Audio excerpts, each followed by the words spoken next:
Hi, this is Joy from Joyously Handmade. I'm having one of those days where I just feel like making something. I have no plan in mind at all, but it's been a while since I made some videos on polymer clay. I did a few in henna a little while ago, but I haven't done any in polymer clay lately. So I figured I would play, and if I'm going to play, I might as well make a video while I'm playing. I've mentioned before on my other videos that I'm a very fly by the seat of your pants kind of person. So I'm winging it today. I haven't really decided what to do. My most recent project I'm not really happy with. Well, two recent projects. I made this one recently. You can see that one. It's been a while since I made any canes, so I made this the other day, and I've made a few things with it that I'm quite happy with. But then I made one. I decided I wanted to do something with my extruder, which I broke in the process. So halfway through doing this, I broke my extruder and I ended up having to try and roll and cut the rest of the pieces to match. Luckily I was using a square instead of a circle, so it was easier. And I decided I wanted something that had kind of a pixelated look to it. But made the mistake of going corner to corner, and it's quite pretty color-wise, I think. I've got like a lime green, dark blue, turquoise blue, and some translucent there. And I didn't have enough black and stuff, so everything is, all the different color variations were wrapped in silver. But I didn't really think through the fact that when you do this, and you go corner to corner on your pixelated pattern the way I did, there's only really two ways to go. You can do it, this is a smaller one, once I reduced it. You can do it like this, and you end up with a diamond shape, or basically you can do it like this, and end up with a star shape. But either way, when you do your stars or your diamonds, you're still going to put them together, you're going to end up with diamonds. So I did it and I liked this part of it, and then when I started making things with it, I figured I'd kind of limited my options. What I ended up with was things like this. These haven't been baked yet, but if you put it together with the same pattern repeating, you end up with these little diamond patterns. It's almost like something that ends up on a knit sweater. The old knit sweaters that have all this diamonds around the neck area, which is pretty. But I did that, and I tried doing it so that I didn't line up the pattern, and I ended up with like a chevron pattern on this one. But all in all, I wasn't overly happy with it. I tried to vary them a little bit with this one just to see whether I could make a bit more of a different pattern. So I put my little X in the middle and then I went outwards. It's okay. I don't mind it, but it's not very exciting because I wanted something that I could do kind of a kaleidoscope with, I thought. And like I say, I'm limited on what I can do since I have that corner to corner, so maybe learn from my mistake and don't do your patterns with a direct diagonal across the center, unless you have kind of more variation on the rest of it than I did. Maybe that would work for you.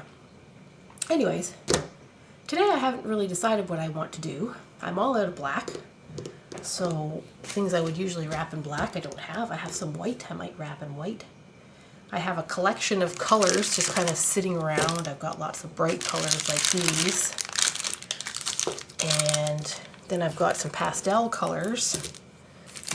And I've got metallics. I've got two kinds of gold and silver. I've got some red. I have vanilla and yellow. I have a pearl white and translucent. So I have some, you know, I don't have any greens or anything like that. But I do have some decent colors to choose from. I haven't decided. I'm thinking maybe I'll do something that has a variety of metallics. I thought maybe I would make a cane, and I would take some of these nice bright colors and wrap them in metallics and see how that looks. I also brought up some things I wasn't really happy with, or they're left over from other projects. I thought maybe I could find a way to incorporate them. This one was a little heart that I did, wrapped in pink. this was a leaf, I think, but the definition and the lines didn't show up well enough, so I kind of left it. And these were dragonfly wings, so I had made like Skinner blends with different pastel colors in a translucent, and then reduced and reduced and reduced and reduced, and it, I don't know if you can see or not, it really didn't come out with enough definition in the colors that I wanted.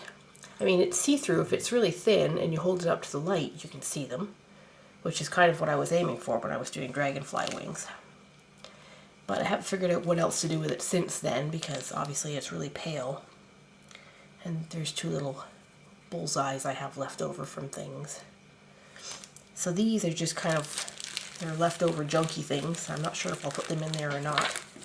But they didn't have anything that was a definite purpose to them, so I thought I'd bring them up. Maybe they'll end up in the pile, who knows. I like this bright blue that they're calling ultramarine. I guess they call this ultramarine. I quite like it. It's very strong, and I like it when it's paired with this turquoisey blue and white. Although I think I like the pearl white. So I think I'm going to put, I don't have a lot of it. I have, you know, little blocks, half blocks kind of these two colors, but I think I'm going to use those. And the pearl white.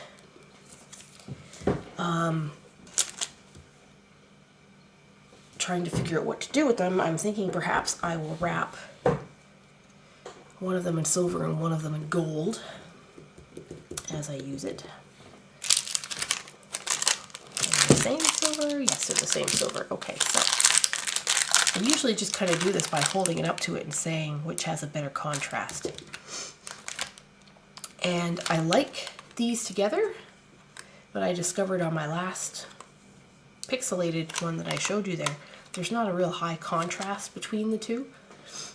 So maybe when I use the silver, I will use the silver with the darker blue, the ultramarine. I have two colors of gold. This one I think is considered to be regular 18 karat gold, and this one is considered to be an antique gold. It's a little richer. And so I think perhaps I will try to use a turquoisey color with the gold, and I think this has a better contrast there. So I think that whatever I do with the turquoise color, I will wrap in the gold. Just set all my little wrappers away. Don't know if I want to put in anything red. I think that might be too dark. I'm not sure if it was that one, no, that one's not strong enough. Let's see. Obviously I want to put some white in there. I've got the white and I've got the pearl. I was thinking about the pearl, but actually I think I want to put the white in because I have lots of it. So I can do whatever I want with that. I have a little tiny little bit of black left to accent something. I haven't really decided what. Oops, I have to pause this. I'm going to do a second one in a moment because I'm not sure how to edit the two together. But I think my hot tub just arrived, so I'll be back. Hi there, this is Joy from Joyously Handmade. I haven't done a video on polymer clay for a little while, and today I had a sudden urge. So I dragged some stuff up from downstairs, and I may have mentioned before, I do a lot of fly by the seat of your pants kind of stuff. So I decided I wanted to make a cane today, but I haven't really decided what I want it to look like or how I'm going to do it. I found some colors I like though. I've got a nice turquoise blue, and I have a nice, they're calling it ultramarine. So I decided that I'm going to use those two colors. I'm almost out of black. Normally I wrap a lot of things in black, but that's all I've got left, so I'm saving that for later. I'm not sure what I'm going to do with it. And as contrast to my two blues, I decided that I was going to do some metallics. So I have some silver rolled out nice and thin, and some gold rolled out nice and thin. And I'm going to use those for wrapping some of my pieces when I get going. Also, as a contrast, I've got some white. I've rolled most of this out at the thickest setting on my pasta maker. On mine it's a 9. The 2 wraps I've rolled out on the thinnest setting. I also decided that I was going to add a little bit of this, I guess it's magenta or raspberry or something it's called. And it's pearl, so it's got sparkle to it. And so then I decided once I got rolling these out, because I needed to condition my clay, so I just basically started throwing them through the pasta maker to see what I got and to make my own little squares of all this pre-rolled stuff. And then I decided that I'd like to make some blends. So I've put together some pieces that I'm going to blend. I've got a gold and the turquoise and the magenta pearl. I'm going to try those and see what those look like. I've put together some magenta with some gold. I have 2 kinds of gold, but I liked the contrast better with the richer, darker, which is an antique gold. So that's what I've rolled out. I put together another one that I'm going to blend, and it's going to be white to turquoise to the ultramarine. So I'm going to put those through the pasta maker and make a skinner blend with these. With this one, I took out both blues and I rolled the turquoise blue thinner, and I've put the 2 squares together. And I'm going to make a bullseye out of it. So what I did is I took my roller and I thinned out this edge. So this is full thickness on this end, and this is quite thin on this end. And then I trimmed, because of course when I did that it spread a little bit. So I've trimmed it back into a nice square. I'm going to make that into a bullseye. I just think it's easier to start rolling a thin edge than a thick edge, and it looks a little more natural. So that's what I did there. With this piece that I started out with, I decided I'm going to try something different. I'm going to do, I guess I shouldn't call that a bullseye. Spiral. Spiral is the word I'm thinking of, not bullseye. I want to do one with this as well. But I've got a white and a blue, both on quite thin setting. And I decided that when I make my spiral with this one, I want it to have a really nice, big, thick, round center. So I've kind of added a bullseye on my blue, and I'm going to start rolling this way so that I've got a nice round circular center instead of your typical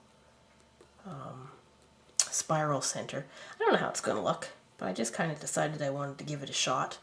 Because when I do a lot of head-on things like that, you'll see they do a curlicue, and then on the end they do one big round ball, and I kind of like the look of that. So I'm going to try that here and see how that comes out.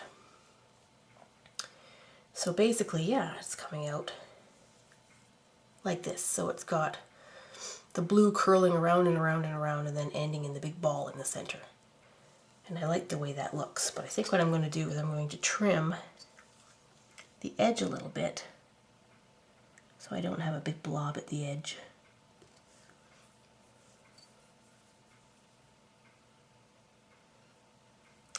I like to keep it so there's not too much white though, so I'll see if I can get it trimmed nicely so that it's not a big white stripe.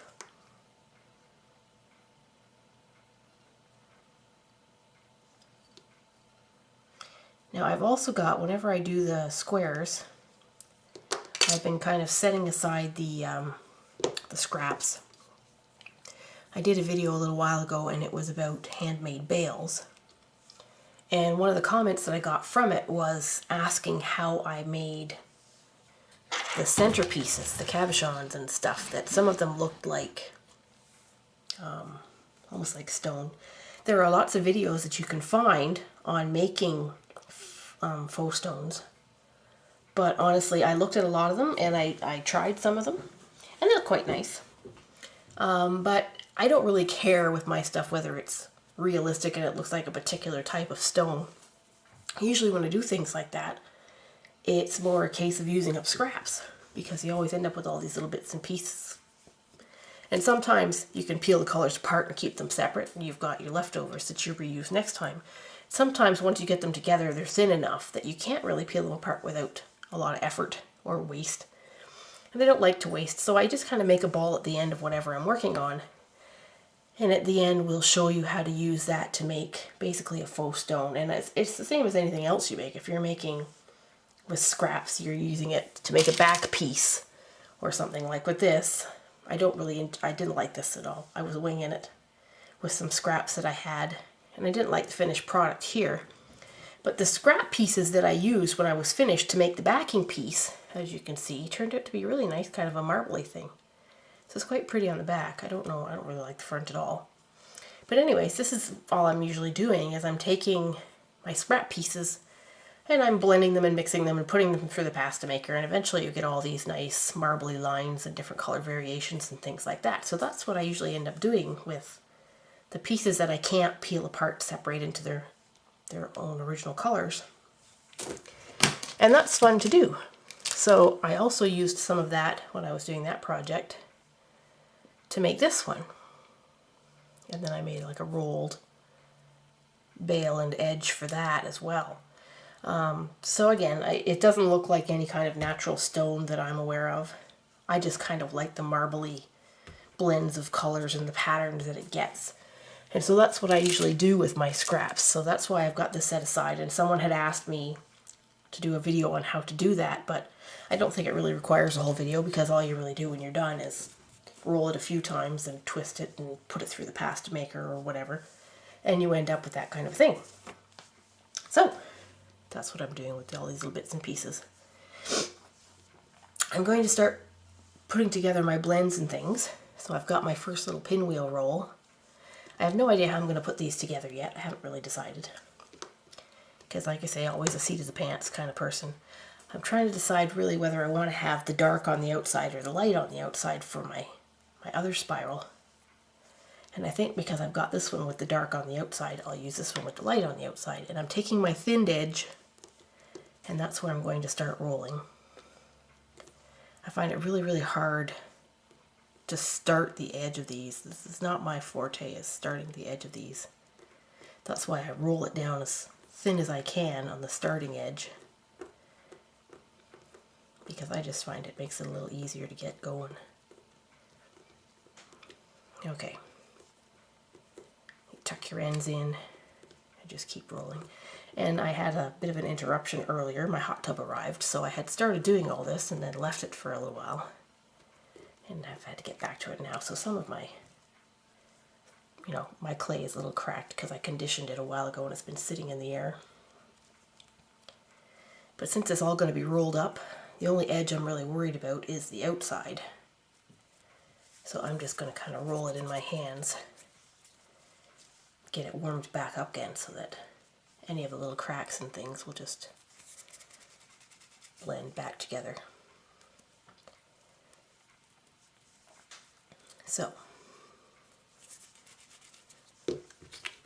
So far we've got a dark blue, light blue spiral, and a dark blue, white spiral with the ball in the center. So I'm going to set those aside. And I'm going to work on my Skinner blends, and I haven't really decided what to do with them once I get them done. I'm going to at some point probably do another one of these spirals, or I might just use one of these. I might actually do it with this one later. I like spirals, but for whatever reason, I like them better when they end up being triangular. So usually I end up making the spiral like this, and then I'll press it into a triangle shape, and I just kind of like the way that it spreads out and makes a nice pattern. So I might do that with one of those later. For now, I'm just going to take a minute and I'm going to blend some of these, and I might roll them up when they're done blending, and I might kind of fold them back in on itself like a fan. I haven't really decided.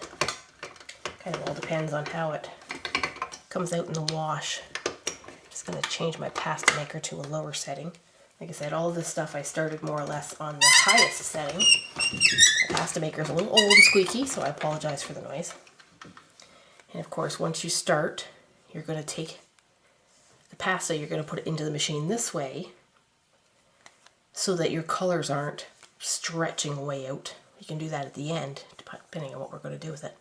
But in the meantime, you want to fold it on top of itself this section here I've got more or less straight. So this should have a fairly definite change in color from this blue to this blue.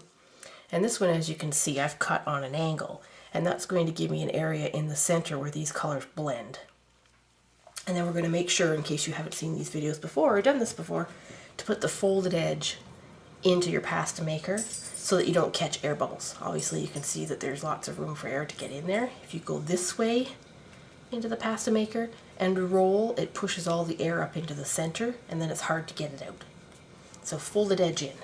Again, I apologize for the squeaky. And this takes a few minutes. So I will just putter away at it here kind of quickly instead of talking as much as I normally would.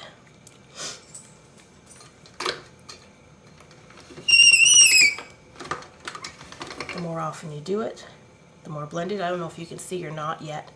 Through the white you can see the blue. On this edge it's very definite. And you just keep folding it over, putting it in the same direction with the folded edge first. And the more you do it, the more blended it gets. So I should end up with a nice gradient color change here to here, and then a definite color change there to there. You could do angles on both cuts so that the whole thing is a blend, and that's pretty. But I haven't really decided what I want to do with it, and I'm thinking that if I do it this way and I maybe roll from this end up, I'll end up with a very definite dark edge on it. So that's kind of why I've left it that way.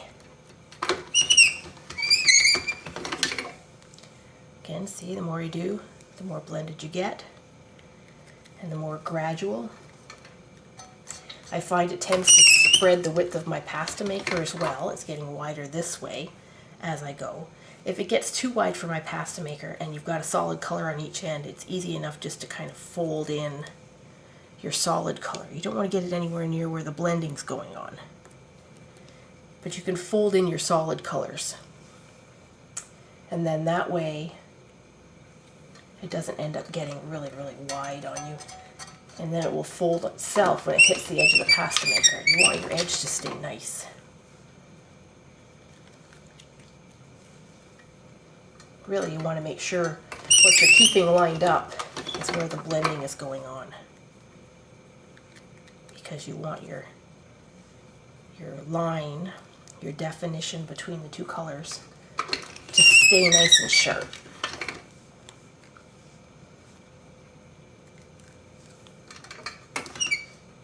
And again, it takes a little while. None of my videos ever end up as short and sweet as I think they're going to. It always ends up taking a while. Part of that is me babbling. Part of it is me trying to figure out what I'm going to do next. I don't usually do my blending with the pasta maker while I'm doing the video, but I haven't done any canes really yet, so I haven't really had to. So as you can see, my blending's going on nicely. This line here is spreading a little bit, but it's still pretty close to a definite change from one color to the next. So that's good. Excuse me, the handle always falls out of my pasta maker. There we go. So we'll keep going. You can keep going until it's really, really blended, or you can decide when you want to stop. I think I'm going to stop here because I like kind of the three color shift going on. It's not really gradual, but it's pretty. And at this point, I'm going to make my pasta maker go down to the thinnest setting. And instead of putting it in the pasta maker on this edge, I'm going to put it through the pasta maker this direction. And it's going to spread this out nice and thin and give me a nice long piece that I can then decide whether to roll up into a bullseye or to fan fold. So here we've got the finished blend, and I can start at one end or the other and start rolling, or I can fan fold back and forth. Oops, getting stuck to everything else. If I fan fold back and forth, I think what I'd like to do, I think that's what I will do, is fan fold back and forth. And I want to do it so that it gets narrower as it goes to my lighter color. And I'll tell you why I'm doing it that way. So when I'm folding, instead of trying to make sure that my lines all add up exactly, which I would do if I was trying to make a square, I think I'm going to try and make this into kind of a triangular piece. And so when I do this fold, I'm going to get narrower with each one. I don't know if you can see that very well or not. But instead of lining my edge up with the one before it, I'm bringing it in a little closer each time.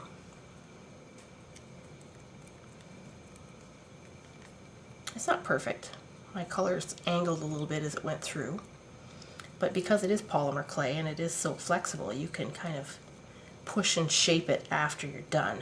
The main important thing is to get the color blend that you want, because you can change the shape to almost anything you want. So as you can see now, we're getting narrower towards the top. We've got a solid, more or less blue bottom. And if I do this properly, we'll have a solid, more or less white top. That's why you had that section when you leave a section like this at the end, like I did on this one. This is where the blending happens, because this is where the two colors meet. If you get a section that where it's all just white on each end and all pink on that end, then when you blend you should have solid pink, solid white. It's these angled areas here that you're going to get your blended color. So this is more or less done here. So as you can see, it's kind of triangular. One end is neater than the other. So what we're going to do though is we're going to press it and condense it into a nice solid shape. And like I said, I want it to be triangular, so I'm going to help it along by making sure that I pinch the top white part and press down on the dark part. So you can see what I'm doing here. There we go. So we've got a blended triangle. You can leave it a blended triangle, or we could round off the top edge to make a petal shape. Right now I'm going to leave it as a blended triangle. And I had decided I was going to wrap these in metallic colors, which is why I've made these. I'm going to make it a little bit thinner to make sure I have it big enough. It's not quite wide enough this way. I'd like it to be.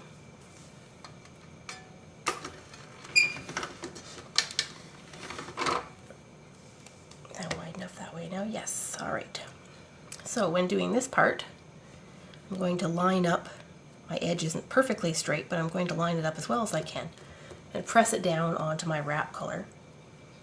It's a little bit wider than I need to, so one end is going to be pretty much lined up and the other end I'm going to trim. I'll put that with my blob of gold that I've got set aside. And then I'm just basically going to press down each side, get it as tight as I can, and stick it down well and then roll. And in all these cane things you can see, if you roll past where your final edge is and then you pull it back a little bit, it'll give you a line from the edge of this piece. And that's how you tell where to cut it. Or you do it like me and you kind of line it just up with the edge of that and use that as your edge. Either way, it works. All you really need to do is make sure that you have everything meeting. You don't want a big lump there. If you have to pinch it a little bit to get it, that's fine. What you don't want to have is overlap, because then you end up with a not a smooth edge. You end up kind of with a lump. So I now have a triangular gradiated colored piece that's wrapped in gold, and I have another circular spiral, and I think I'm going to make that into a triangle as well. I like having my triangles because they fit together well. Make a bigger triangle out of a pile of smaller triangles. It works out nice. So to turn this one into a triangle, I'm taking my pinched edge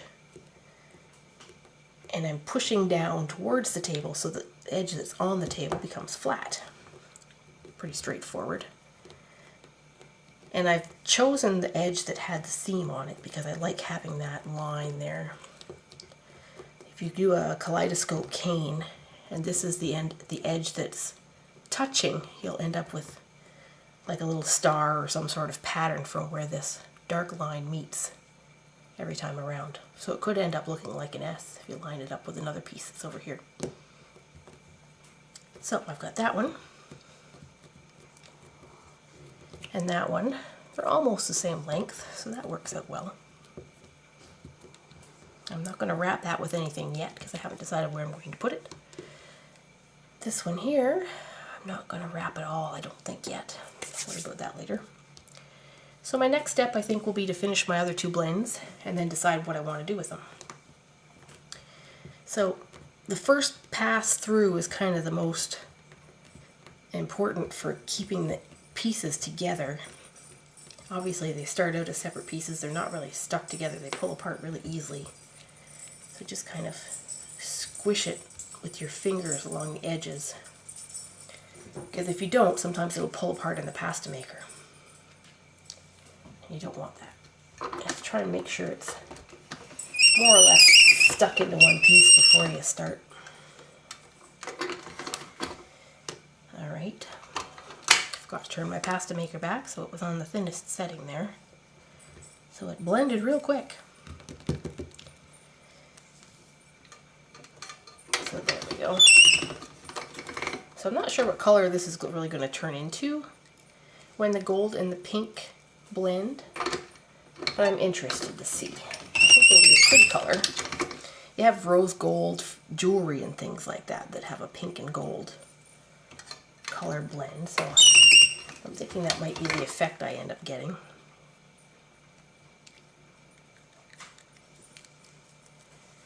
I keep forgetting to put this far enough away from myself for the camera to see it, sorry. I think I had both of those blended. I'm trying to line up the edge and I don't think I need to because I think I had meant for both of those to blend. I was talking and I wasn't thinking about it. On this one again I have another straight edge seam, so it should be a definite stop between the two colors. And on this one, as you see when you line it up, the two sides don't match. So this area here between where the white starts on one side and the gold starts on the other is where your blend is going to be. You just keep putting it in, folded side down into the pasta maker, over and over, and see what you get. It's monotonous, it takes a little while, but you can get some really pretty color combinations and things when you do this.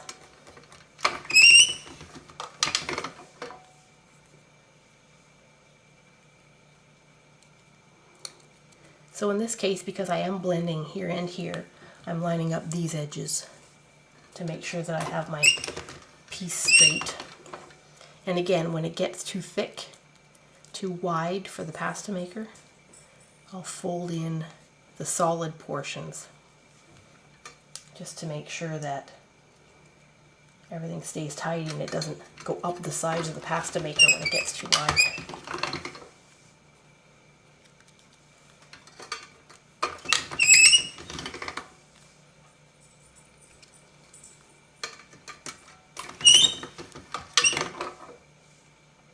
So we're starting to blend. We're getting kind of a nice middle color. Obviously the gold and white blend is just going to be a lighter gold, which, if you're not catching the sparkle from the gold, looks more like a tan color maybe, but still pretty.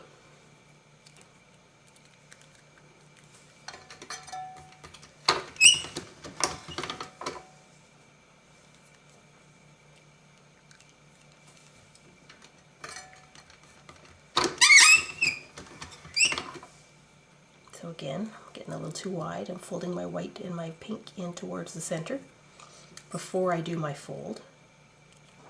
And then I'm lining up these two edges. Sometimes it'll end up a little bit stretched out on the first one, as it did here. because obviously I've put a whole bunch of clay in one area when I do that. But usually after a turn or two it settles back down.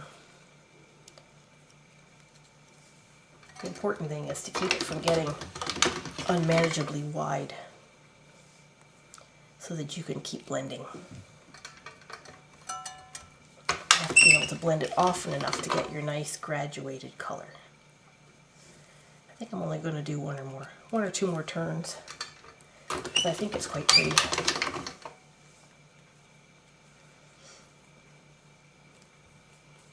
I'm just folding in the white that time because it's getting a little narrower on the white end.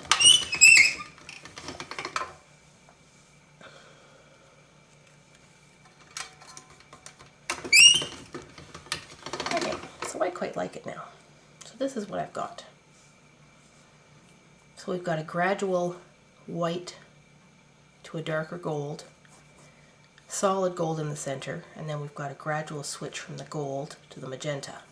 And because these sections are all metallic or pearl, this is pearl, that's metallic, it's got a very nice shine all the way through from there up.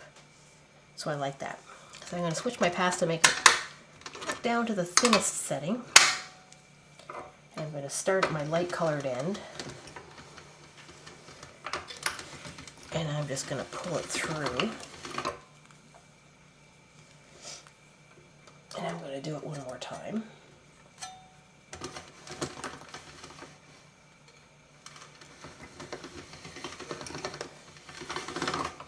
Alright, so here's what we ended up with. So I've got a fairly long piece with a nice blend.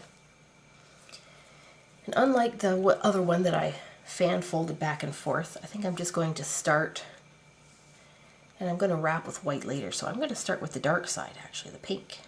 And I'm just going to start rolling. The tabletop's not very big, so I'm just going to wiggle it around until I can get it started.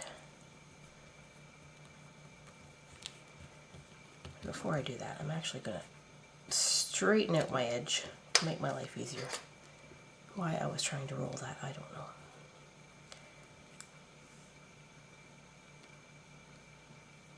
I'm just kind of folding over the first edge. Like I said, I don't have much luck with the first little bit of the roll. I don't like doing that part. I just never end up as smooth as I'd like it to. Excuse me for sniffling. And then I'm going to roll it and tuck in the ends as I go.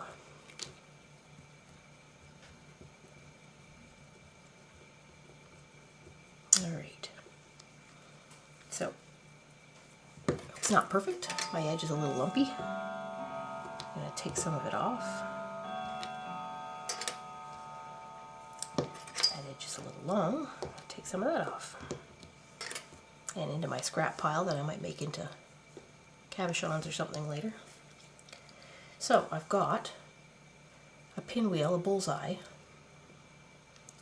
and it's got the dark raspberry, magenta, whatever color, pearl in the center, and then it gets gradually turns into the gold, and then again the white around the outside. I think it's pretty. I'm just going to roll it a bit to make sure it's compacted and I get the air out. I'm going to try and get it to the same length, more or less, as these, so that when I put this together in some manner, I haven't decided yet, everything kind of ends up being close to the same size. I haven't done that with this one, I should. Chances are I'm going to end up trimming a little bit off the end anyways, but if I start off with them close to the same, it makes more sense. Okay. So we're getting there. I've got this, I've got this, I've got this. I don't have an awful lot of pink. I've got a lot of blues so far. But this should fix that problem. So I'm just going to pinch and push to make sure they stay together on the first go through. And this time I'm going to remember to take it back to a thicker setting. I do it around my highest is 9. I do this around a 7 or an 8, sometimes a 6. Because I don't want to work the pasta machine too hard. And I don't want it to stretch too fast. The last time I put it through a little too fast. and it stretched all out, and then I had to fold the ends. So if you start out with it thick, or at least partially thick, you can do a few more blending ones before you hit the edge and have to start folding. And when you get kind of almost blended, you can turn it down a notch to the thinner. Alright. So my gold edge I'm lining up as I go because I had done that as a straight line. So I line this part up and make sure that my gold matches my gold. This part, you can see I've got this section from here to here that's blending. So I should end up, obviously, with a purpley color with magenta and turquoise put together. It should be a pretty purple in the center.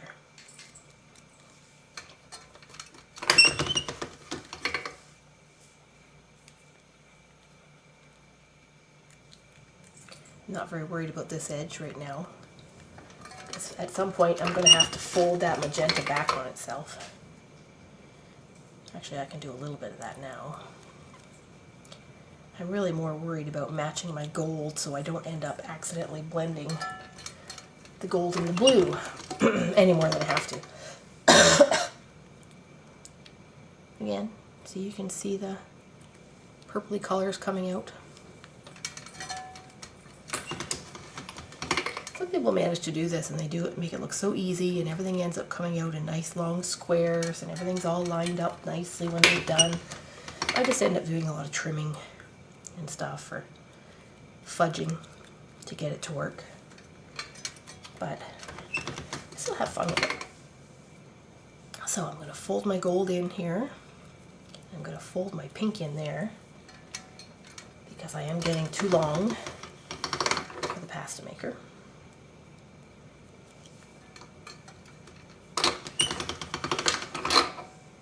But at this point I've got, as you can see, a gradual switch through the purples. I'm going to do it a couple more times. And then I'm going to switch to a lower setting because my piece is getting quite long and narrow. Look at that. Thicken it back up again.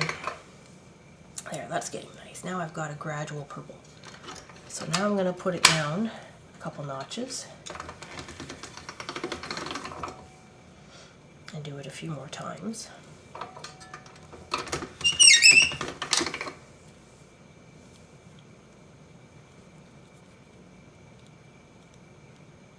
You do have a little bit of blending on the gold end, which actually seems to be going almost like a greenish color, I guess. Well, gold and yellow, obviously, fairly close. So it's got a wee tinge here that's got kind of a greenish blend to it. Alright.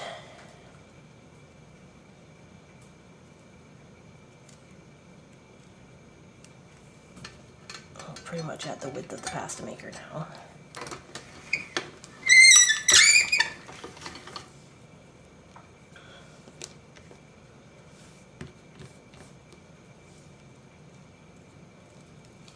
Putting it right down to the main setting. I'm putting the dark end in first, which actually in my case is the magenta end. And I'm putting it lengthwise. So I've pulled it this way and lengthened out my blend. So I've got the gold to the blue, and then I've got this little bit of purpley blend, and then up to the magenta. And it has obviously gotten wider on this end. I'm going to get rid of that piece. This part here, to my eyes, is all magenta.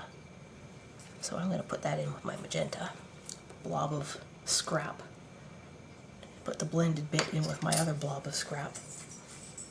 Now I have to decide what to do with this.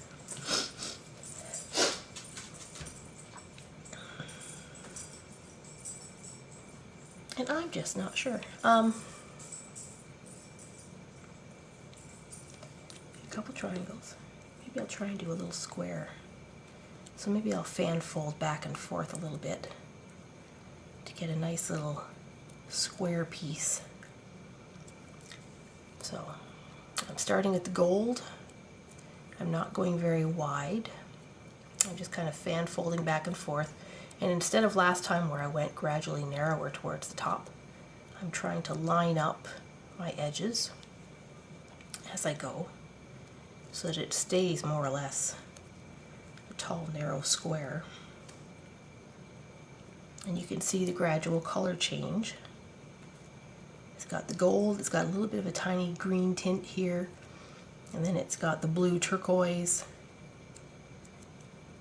to the purple, almost like sunset colors really, and then to the magenta. So I think it's quite pretty. I like the way it's turning out. And I'm fan folding back and forth. Sorry, I'm off screen. I keep forgetting to look and see where I am on the camera. And I'm just doing this very softly. I'm not really packing it down yet. I'll have to do that in a minute. I just want to make sure and get my edges kind of lined up so it's squarish. So this is what we end up with. And I'm just going to push down on it. Like I say, nice rainbow colors. Compact it.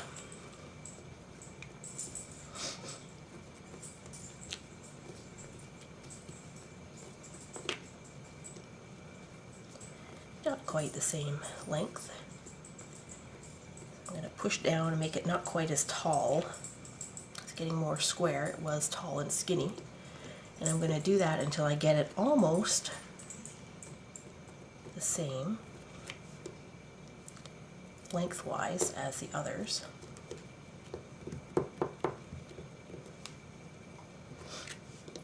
Okay, so this is what I've got here. Nice color blend. I'm trying to decide where to go with it. I have a real sudden urge to just cut down the middle and put a wedge of some form in there so that that ends up with a V of color blended in a solid piece in the center. I don't know why I want to do that, but I do. I don't know. Let's try it. I've got this little scrap of gold, so I think what I'm going to use to put down the center is the gold. It's kind of the least smallest section. There's more of each of the other colors, I think. And also I like the fact that it didn't really blend, so it's going to stand out, I think, if I do this. So I'm just taking my scrap piece, working it in my hands to get it so it's all blended again, because it was kind of dry and crumbly. And when I get a piece that's about the same length as that block, I'll make it even in some way. Maybe I'll put it into a triangle or V or something and use it that way to turn that square piece into kind of more of a triangular piece. So, at the right length, I'm going to make it kind of a tall, skinny wedge, I think. I'm going to pinch quite hard at the top while pushing down.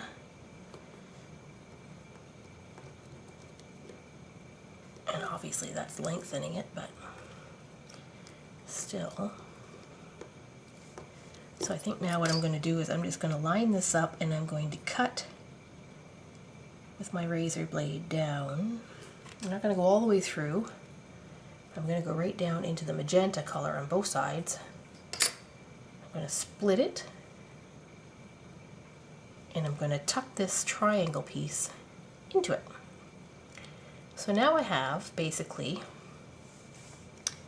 the blended piece, and the gold goes across the top and down the center. And I'm going to push that down in with my fingertip to get it so it's all lined up. You can see both ends. And then I'm going to put the gold side down on the table and push. And I do want to make this a triangle, I think, but I don't want to mess with my blended bit. So I'm going to get some of my scrap bit of the pure magenta, and I'm going to make another little tube, and I'm going to put it on top there so that I'm not folding my, I could pinch it like this, but some of this might be blended and I don't want to mess with the color gradient. So I'm going to add to it to make it a triangle. So far we're going to have 3 triangles and 2 circles, and then I have to figure out what to do with my cane, because this is all just prep work for the cane.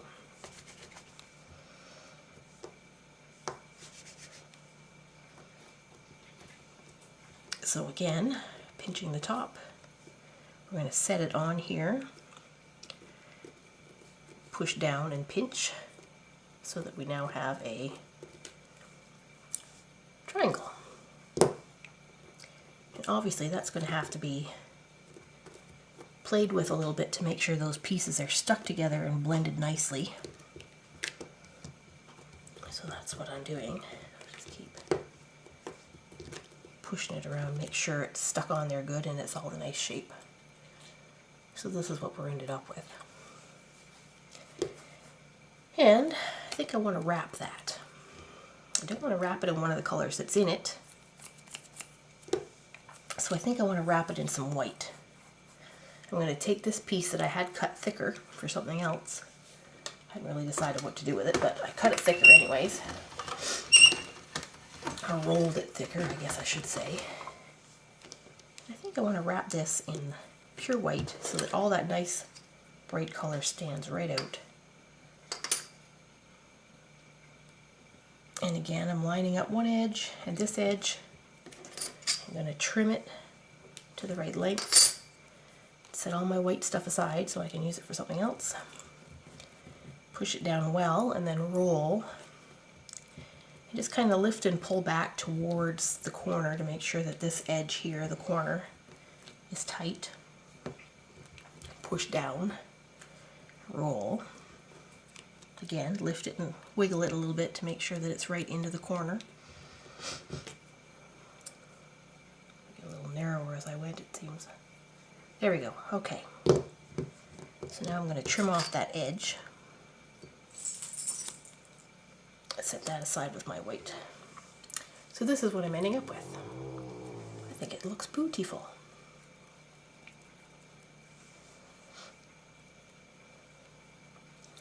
But I think I want to go one step further. I'm trying to figure out what I have to do this with. I might try it this way. This is just a X-Acto knife, and I'm just using the round handle edge of it to make a valley in my gold triangle part. I think I'm going to put a little bit of white in that valley, if I can figure out how to do it. I just want to put a little white groove in it.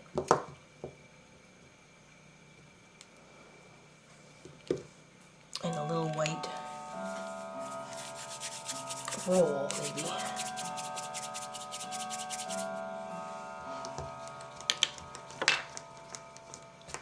Not very big, just something to break up that little triangle in the bottom.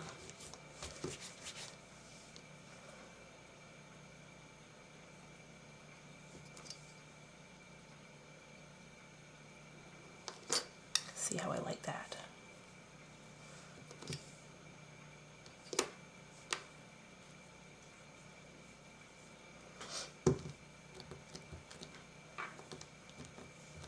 Okay.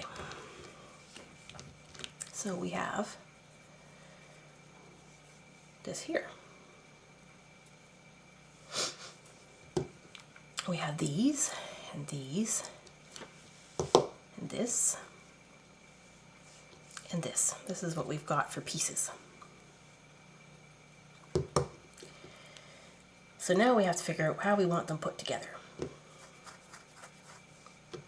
And I like the idea of having this surrounded by something else. I don't want to put all the blends together.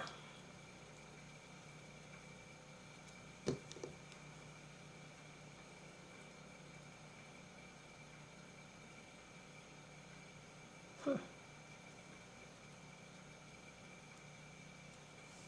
think I want to take this and I want to cut it right down the center.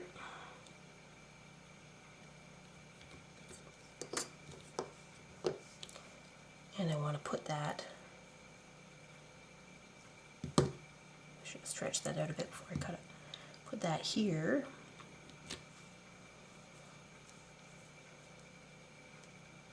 And here. And I'm just going to kind of make that fit by pulling and stretching a little bit.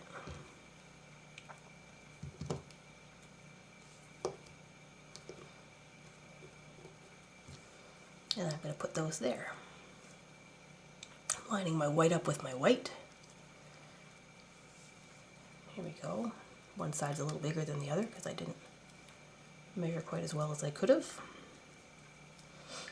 And since I've got this valley down the center to do something with, I think I want to fill it with white. I'm going to take this and just kind of squish it together with my fingers. This is scrap pieces I've been using.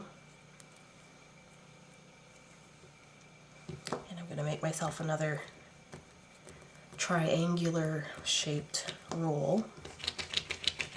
I'm just going to roll it around a bit because it is kind of loose from the scrap pieces and I want to make sure there's no air in it.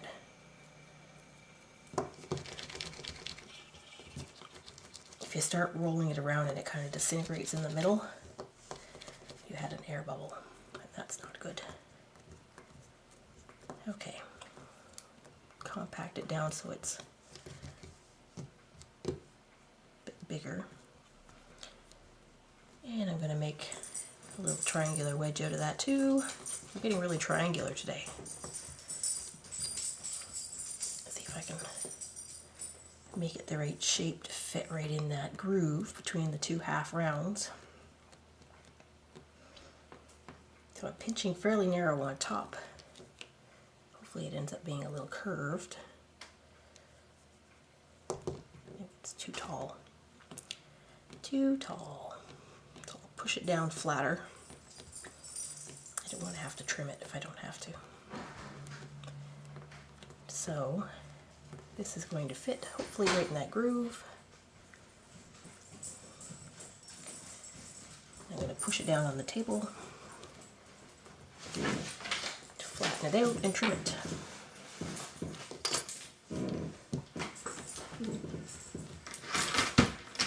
At this point we've got something that looks kind of like that. Hopefully that holds my nice round shape corners. So if I sit this like this, I think that's pretty. I'm going to match those two up, although my gold is a little bit shorter than the other, so I'm just going to give it a little tug and wiggle, like so, to get them the same length. And I'm going to put the two wide ends together. Oops. The two wide ends together.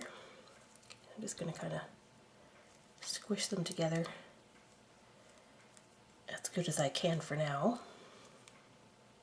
It's kind of an awkward shape to deal with. So if I put triangular pieces here and here, it's going to end up being a wedge shape, which would work just fine. I do have the triangular piece there, but I don't want the blue too close to that blue. So I can put it on this side and end up with a triangular shape as well. And then I've also got this guy to deal with. I'm not sure what I want to do with him.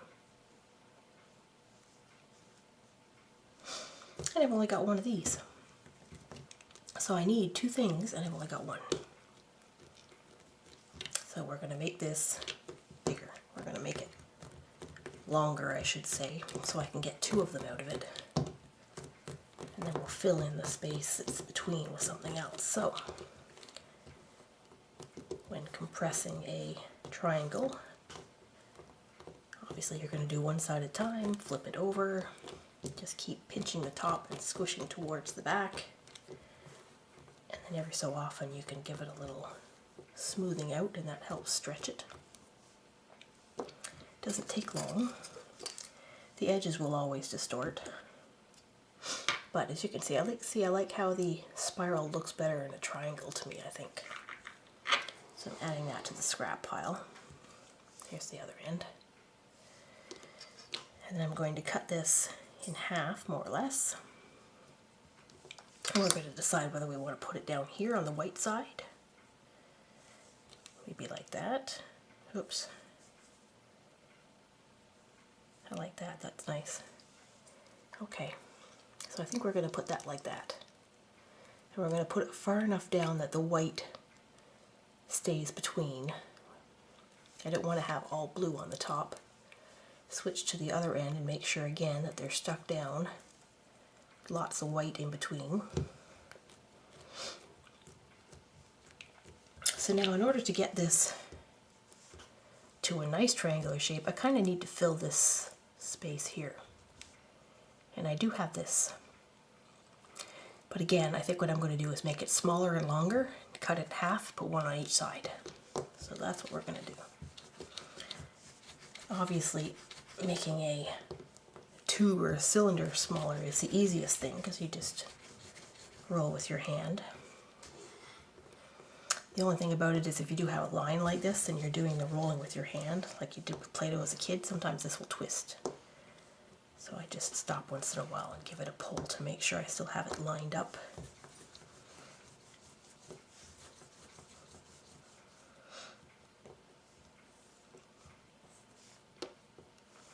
A little bit more.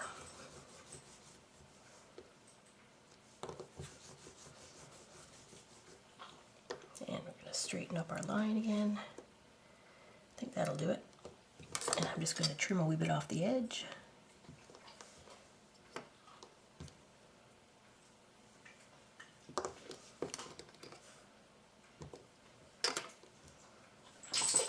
This is how our curl with the ball in the middle turned out. Kind of like it. This side is fatter than the other, so I'm just going to try and make them as even as I can.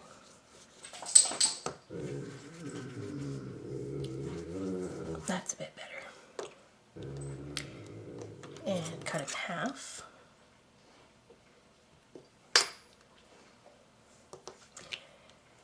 And then we're going to put it in here somehow or other. So what we have to decide is how we want the curl to go. I think I want the curl to go out, so it's curling this way. And curling that way. Just going to tuck it in there. Stretch it to make sure it's the right length. Match the other end.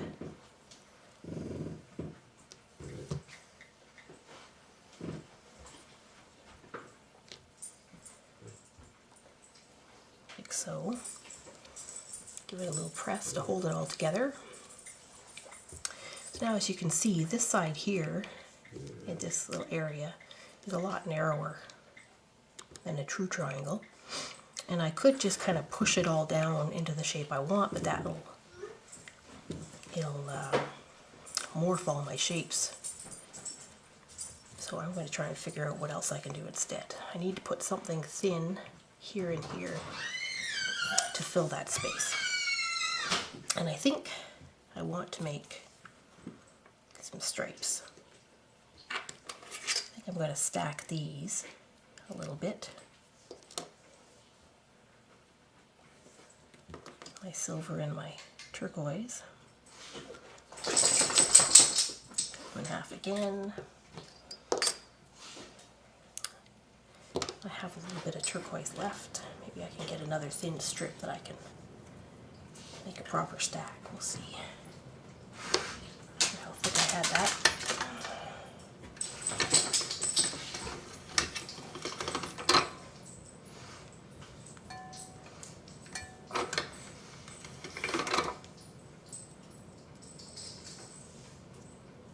Not quite. Just trying to get it so that it'll match this.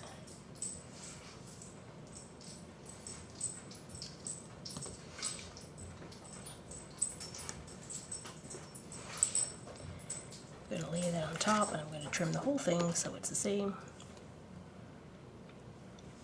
so. All this stuff's going to go in my scrap pile.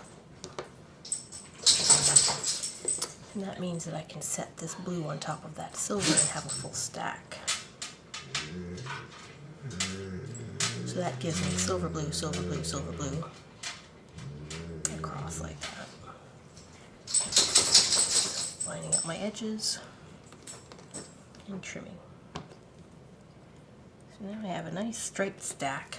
I'm going to see if I can figure out how to fit that into that groove that I had on here. Right? So, set that aside. And we're going to thin this out. Go ahead. What are you doing?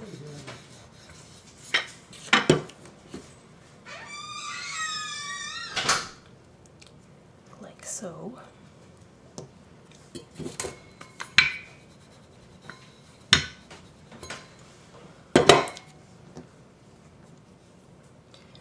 Okay, so we're at the right length now. I'm going to cut it this way. So I have the two pieces of the stack, and I'm going to tuck it right in there, like so.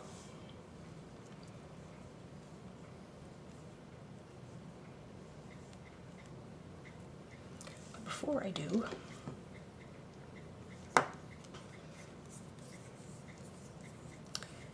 what I want to do is try and cover up these edges with the silver so that it ends up being basically a wrapped piece. It's silver all the way around. So I need this to be the, oops, of course.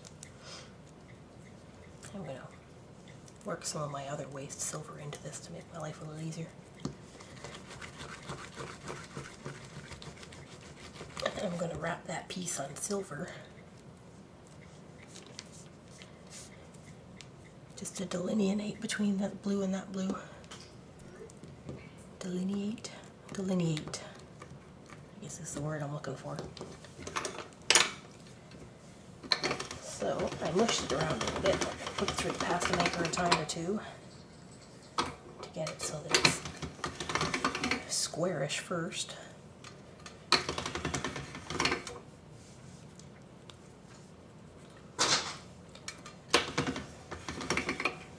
Now I'm going to crank it down to a nice thin. There we go. And I'm going to trim it to match, like so. Now I've got silver, top, bottom, and side. I'll do the other side.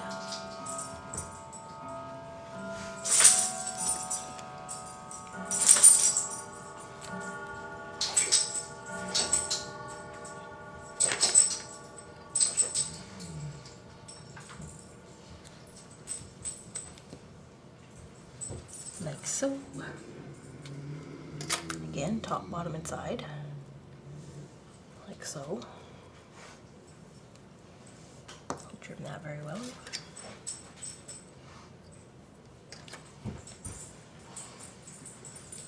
So there's one. I'm going to tuck that in there. Like so. Try and line it up with the bottom edge of this. Tuck it in so it's the right thickness this way. And then once I get the other one done, I'm going to start compacting this all down into a nice neat triangle, if at all possible.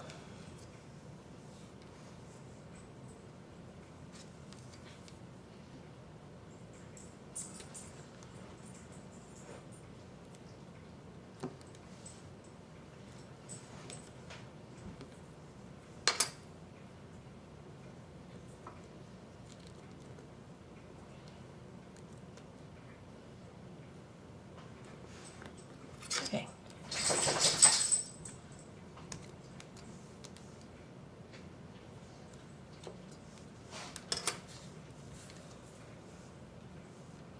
So again, silver on all four sides should make it a little tidier. And it should fit right into here, which it more or less does. When in doubt, make it fit. So we have a basic triangle shape, like so. It's interesting, I think. Lots of color gradients, lots of different shapes. So, get all my scraps out of the way. What I'm trying to figure out is whether or not I'd like to do a wrap on the whole outside. I don't think I will, because I don't want it to be, I want the edges to blend so that this one will touch the other blue when it comes up against it. So basically what I need to do now is compress it.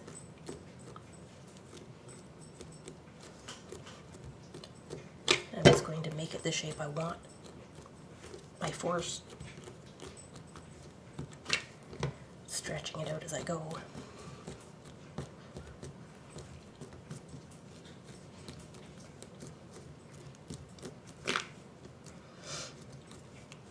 One of these days too, I'll figure out how to edit my videos so that I can actually kind of speed the time frame up on this so that you don't have to watch all this part. I haven't done that part yet. I haven't figured that out. That's why all my videos are so blooming long. I apologize.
Okay, so we're getting smaller and longer, obviously. Takes a while to do this.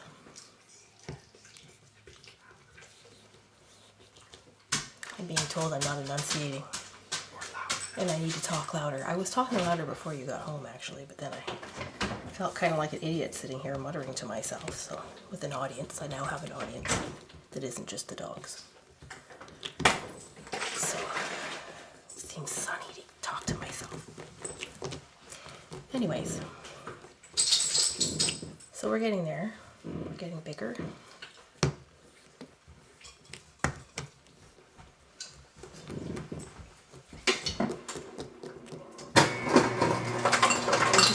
Going until I hit a point where it's narrow enough, long enough, that I can cut it in fours, and then we'll see where we are from there. So maybe I'll see if I can pause it until then, back when I've got it a bit more work done. Okay, so I've been working away here, making this longer and thinner. It's not perfect because I have a problem actually getting it to stay smooth for the most part, but it is better than it was. I think I have it long enough that I can do 4 pieces out of it, and then I can start working on my kaleidoscope part of my setup. So I'm just going to trim my ratty ends off, and the ratty ends show you kind of what the pattern is doing. My half circles didn't hold up as well as I might have liked, but the V turned out really nice. The V at the graduated purple, or sorry, turquoise, purple, and magenta. So I'm going to get out my ruler, get some of my junk out of the way. We're going to find out how long we are. And then we're going to cut. So we are at 12 and a half, so 6 1/4. I'm going to cut around 6 1/4.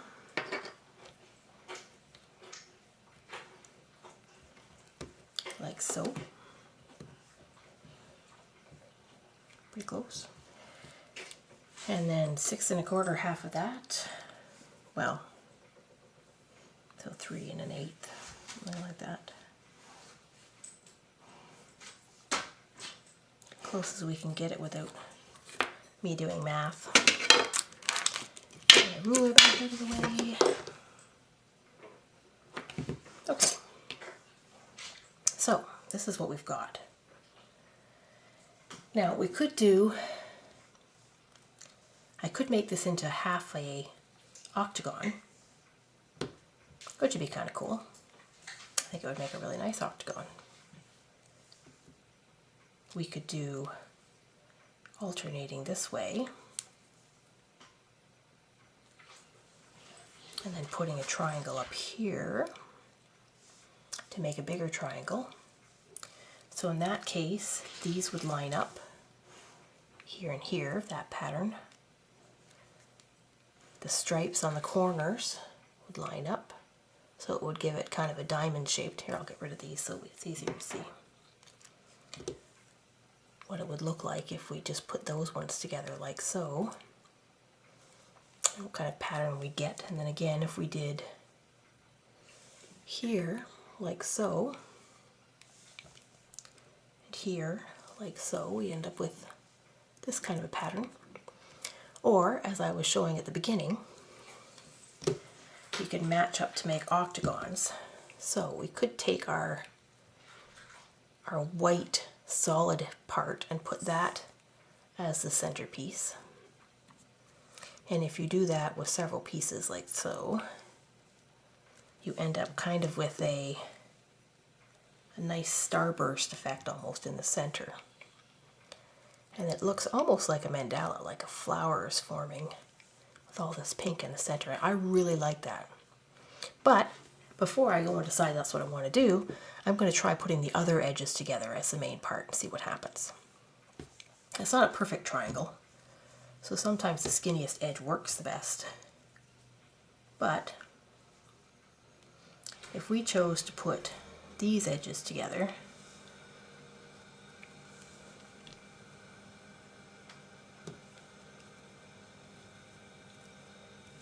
instead, then we would end up with,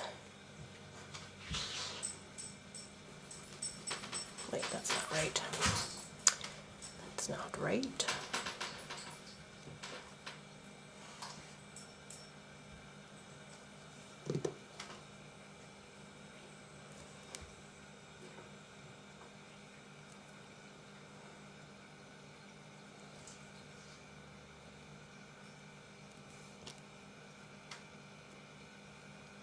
Doesn't work as well, I guess, because I don't have a perfect triangle. But we could use the stripes and triangle section as our center. There's always one, with the triangle there's 3 options, right, really. Although with this one I've made 2 of the triangles the same.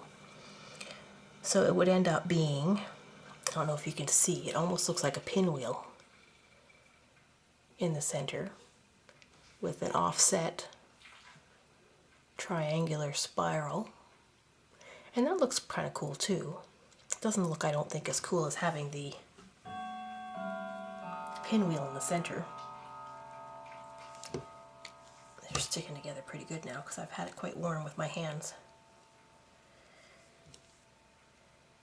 I like the pinwheel in the center, the starburst I should say, in the center quite a lot.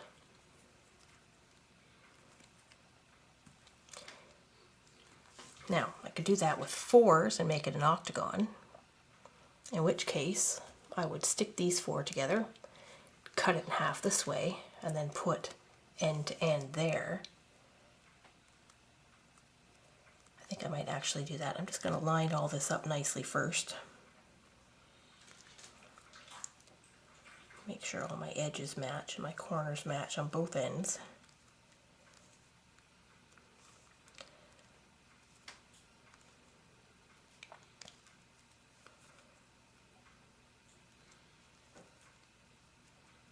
There, that's better. The blue wasn't lining up very well here and here, so I'm just going to make it work by flipping it over. Sometimes obviously one side ends up higher than the other or something, and if you can flip them until you match the sides that you cut off of each other that were butt up against each other, then they'll line up better. You kind of have to just fart around with it to get that. So at this point I've got half of an octagon, or four-sided. And I can take this, as I said, I've got it all more or less squished together, and I'm going to cut it in half this way. And I'm just going to eye it. It's quite soft right now. I should really let it sit a little while so I don't smudge my edges any. But I'm not that patient. So what I'm going to do though is I am going to kind of manipulate it so that the inside edge becomes a little more flat, like so, because it was doing this, so there was a gap in the center. That doesn't help me. I don't want to push right down on it because that'll wreck my octagon. I want to keep my octagon shape. I just want to try and get it so that it's flat here. And that way when I put my edges together, like so, there's a little bit less fighting going on to do it. So I'm going to try that, and then I'm going to flip it, see if it works better the other way. I think it does. Somehow or other though, this edge works better than the other edge.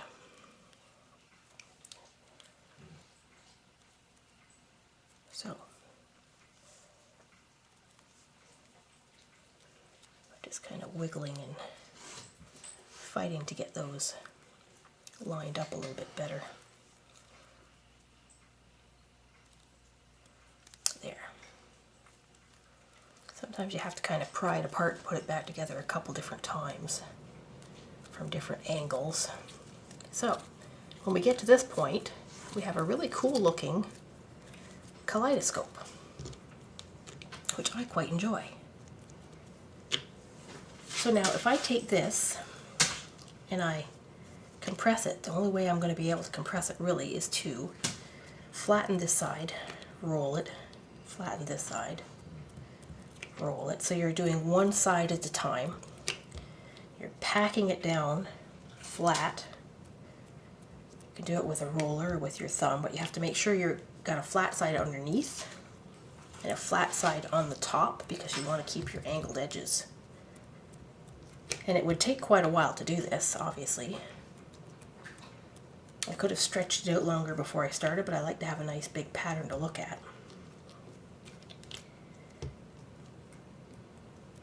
I could wrap the whole thing in another color if I wanted to, but I don't think I want to, because if you put these, if you get it nice and octagon and you put them up against each other, then this part will make patterns as well.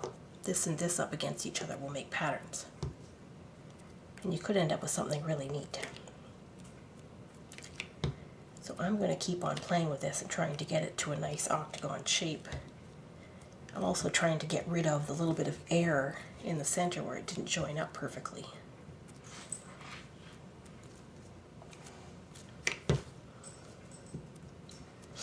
I'm getting rid of my air, I think. Still not perfectly lined up in the center, but my angles are coming out nicely.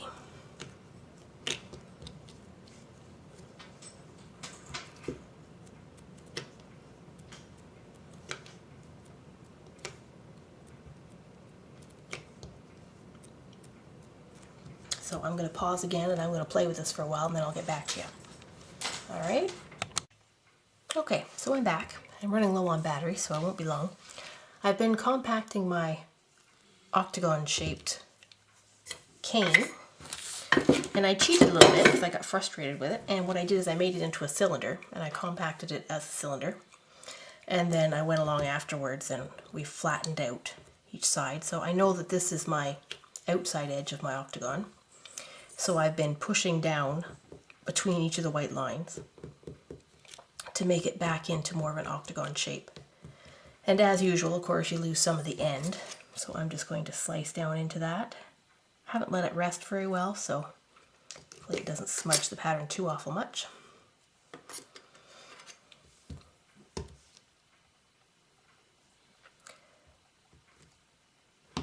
Okay, so here's what we've ended up with. I think it's quite pretty. And what I'm going to do here is I'm going to use my scrap piece just to kind of show you that if I get these nice and flat, I have to fight with it a bit to get all the points back. But you can do it if you want to make sure you have a good sharp octagon. Or I could have just kept flipping it one side at a time and using the roller to flatten it, but I'm not a patient woman. So I usually cheat and make it round and then make it back into an octagon. So here is an octagon, and here is an octagon, and here is an octagon. And basically, if we were to put these, oops, I have to fix this one a little bit first. If we were to start making these into a pattern by butting them up against each other, we're going to end up with kind of a mosaic of octagons. And for that, obviously, you're lining up your pink edges like so. So this is what we would end up with in a pattern. So where the pattern meets in the center, you end up with a different pattern. You end up with this little triangular, almost like a three-leaf clover kind of look pattern, which is also very cool. So this one obviously was my end piece. It didn't really come out very well. It kind of mangled the center. But just to give you an idea of how the edges would line up when we put them together, this is what we've gotten out of that cane. So I could compact it down a little bit more and do some other things with it, but I think I might like to make some pendants and things out of it. So I'm not going to do that right now. I'm just going to set that aside. And I had said earlier I was going to show you how I make some of my marbly looking stuff. So this is what I had left over from all this. I've got some pinks. Oops, that's a white. I'm going to keep that the way it is. Some pink scraps, and it's got some gold in it and such. And then I've got a whole bunch of blue and white scraps. And normally what I would end up doing is I'm going to keep the pink out of it because there's not a lot. So I'm going to put all my blue and white scraps and dark blue scraps and silver and everything, and I'm just going to put it all together and pack it down. And normally what I end up doing is you just kind of, like you would if you were doing a mirror cane with your scraps, you twist it around and mangle it and squish it. The only thing you don't want to end up with is you don't want to end up with your bullseye or your spiral still looking like a bullseye or a spiral. You just want to mangle it up enough to make it not recognizable as a cane that it was without having a certain pattern. And once you do this, you can actually just pack that shape into something. You can make it an oval or a round or whatever and use that itself for a stone.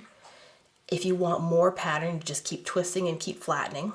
So it's really, really simple and easy. You don't have to do much to it. If you want it to be a perfect shape, you can put something around it and pack it down, or smooth it down on the edges and then cut it out. You can also pack it into something more or less flat. And this is a handy trick to have too, is to use one of the plastic wrappers.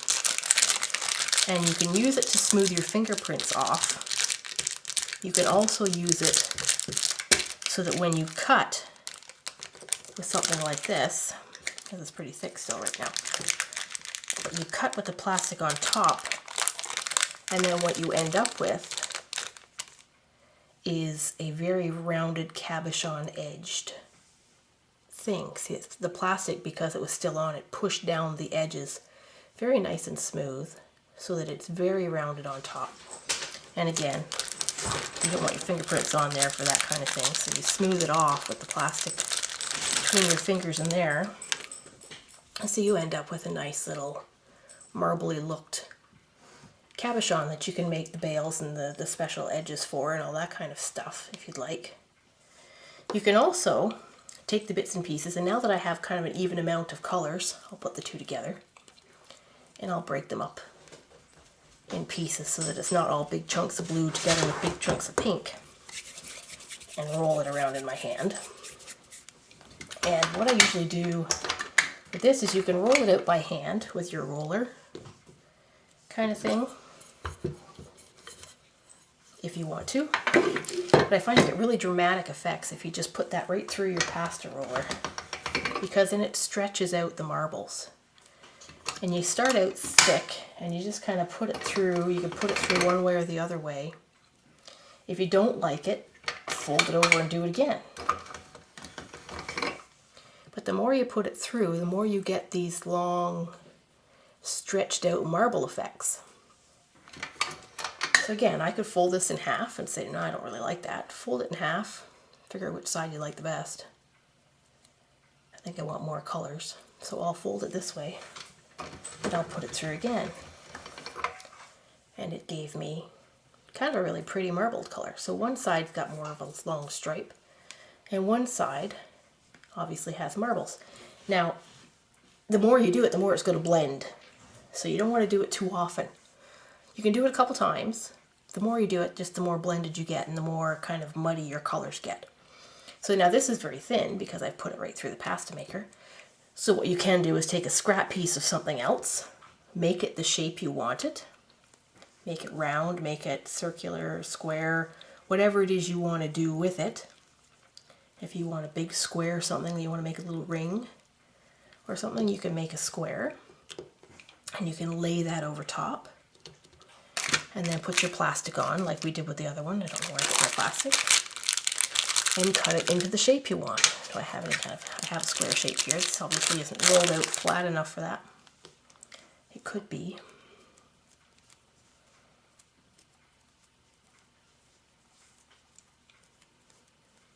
I think I have a heart shape there too, so maybe I'll use the heart shape. I'll put the two together and I'll just show you a nice big heart shape. It should be big enough to cover that. So again, you could do the same thing with this scrap as you do with that scrap. You don't have to use your good scrap. You can use the stuff that you have run through too many times and it ended up looking muddy. You just want to make sure you press it down enough that you haven't got to worry about air bubbles. Lay the piece that you like down. Lay your plastic on top of that. Make sure there's no wrinkles. You want it to be nice and smooth. And then you would get your cutter, whatever shape it is. And just like you did before, you would press right down. Sometimes it'll cut through the plastic, more often than not it won't. But it slows it down enough to round your edge. That's what you want, is you want to have a nice rounded, smooth edge. So then you end up with almost like a pillow bead, because it's nice and fat. And it's quite smooth on the edges. You can see it rounded all the edges nicely, and you've got your nice marbly pattern on it. And that's so easy. And when I did the other video where I was making the fancy edges and things for all of my cabochons and stuff, this is more or less what my cabochons were. I was using scraps and making scraps into things like this and baking them. You can bake them first and then make your backing piece for it and bake it again. Or you can do it all at once. I could take this now and roll out a backing piece and do whatever I want to it now and be just fine. Okay, so, but you can decide later on if you want to just put a hole through it and just make a pendant out of it. Anyways, as usual, I've talked a lot and I've made a very long video, and it's probably going to be in a couple pieces by the time I edit it. But thank you for coming. I hope you enjoyed watching fly by the seat of the pants caning and a little side tutorial on using up your scraps to make these nice cabochons and marblies. So take care, and feel free to come back and check out stuff again. I do have a couple of henna videos I just did recently. I haven't done a lot of polymer clay because my craft room is not yet set up. Bit of a procrastinator when it comes to downsizing and organizing. But I'll keep puttering away, and when I have days like today, I'll make myself a video and pop it online for you. So until then, take care. Bye.